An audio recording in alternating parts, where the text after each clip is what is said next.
Bismillahirrahmanirrahim. Assalamualaikum warahmatullahi wabarakatuh. Perkenalkan, nama saya Nur Siti Nuroniah. Saya merupakan salah satu mahasiswi di Institut Agama Islam Darussalam Ciamis, Prodi PAI semester 5B. Tujuan saya membuat video kali ini adalah untuk memenuhi salah satu tugas UTS mata kuliah Usul Fikih yang diampu oleh Bapak dosen yang terhormat, Bapak Dede Daresman, MPDI. Nah, di video kali ini, saya akan membahas mengenai materi Al-Istihsan. Untuk penjelasan selanjutnya, yuk kita simak video ini sampai selesai. Pada pembahasan yang pertama, yaitu mengenai pengertian Al-Istihsan. Dilihat dari dua aspek. Yang pertama, segi etimologi. Dari segi etimologi, al-istihsan berarti menilai sesuatu dengan yang baik. Sedangkan menurut terminologi, itu banyak sekali pendapat-pendapat para ulama usul fikih mengenai al-istihsan itu sendiri. Namun, saya mengambil salah satunya, yaitu menurut Imam Malik. Al-istihsan adalah menerapkan yang terkuat di antara dua dalil atau menggunakan prinsip kemaslahatan yang bersifat parsial dalam posisi yang bertentangan dengan dalil yang bersifat umum. Nah, dapat kita tarik kesimpulan bahwa yang namanya al-istihsan adalah kecenderungan seseorang pada sesuatu karena menganggapnya lebih baik, dan ini bisa bersifat lahiriah ataupun maknawiyah, meskipun hal itu dianggap tidak baik oleh orang lain, atau dapat diartikan juga dengan penangguhan hukum seseorang mujtahid dari hukum yang jelas seperti Al-Quran, Sunnah, Ijma, maupun Qiyas ke hukum yang samar-samar seperti Qiyas Khofi dan lain-lainnya, karena kondisi atau keadaan darurat maupun adat istiadat. Kemudian pembahasan yang kedua yaitu mengenai macam-macam al-istihsan. Yang pertama, istihsan qiyasi ialah suatu bentuk pengalihan hukum dari ketentuan hukum yang didasarkan pada qiyas jali kepada ketentuan hukum yang didasarkan pada qiyas khofi karena adanya alasan yang kuat untuk mengalihkan ketentuan hukum tersebut.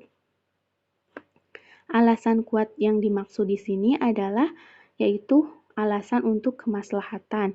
Contohnya seperti pengangkatan khalifah setelah Rasul wafat.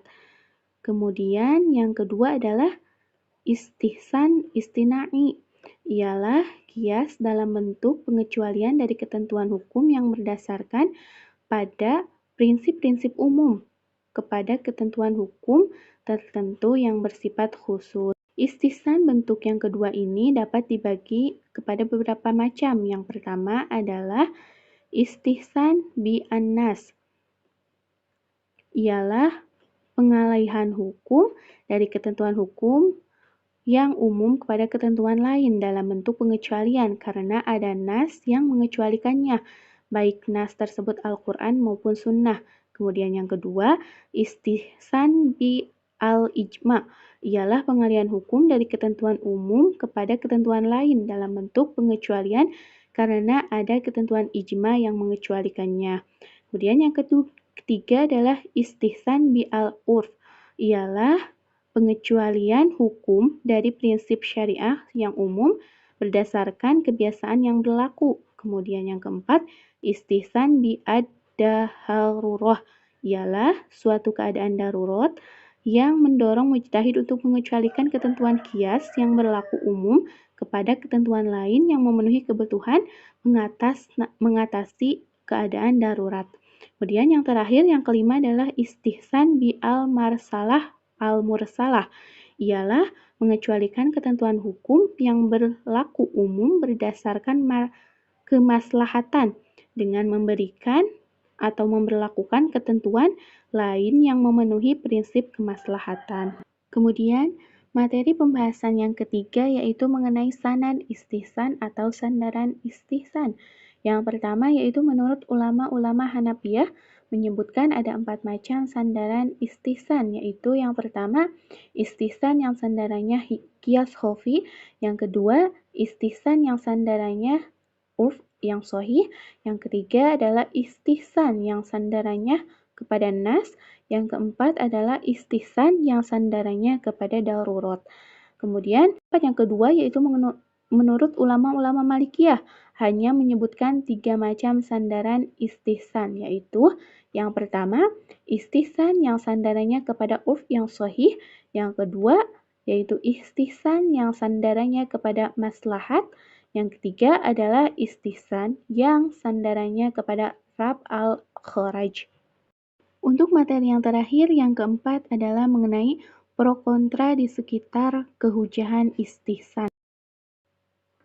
Pendapat ulama terbagi menjadi 2 kelompok antara kehujahan istihsan.